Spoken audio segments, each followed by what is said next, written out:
আসসালামু আলাইকুম গাইস। আমি আজকে একটি ভিডিও করব, সেটি হলো আমি আমার মেয়ের সাথে ইংলিশে কথা বলবো।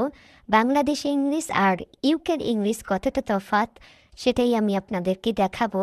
আমি যদিও তেমন একটা ভালো পারি না ইংলিশ, তবুও আমার মেয়ের সাথে একটু ট্রাই করব।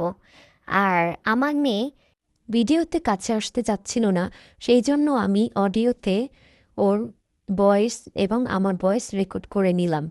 তো লেটস স্টার্ট। তাহলে শোনা যাক।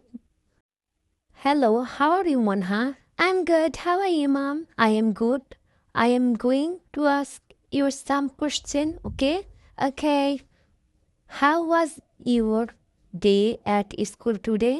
It was very good. What time do you go to school? I go at morning 8. What time did you come back from school? Around the afternoon lunchtime at 4 o'clock. What do you do in your free time? I play with my friends and I play board games with my sister and my brother. Manha, do you play any sports? No, I don't. Do you like your school? Yes, I really love my school. What is your favorite subject? My favorite subject is English and art and science. Okay, Manha, that is the end of the question I will ask today. Okay,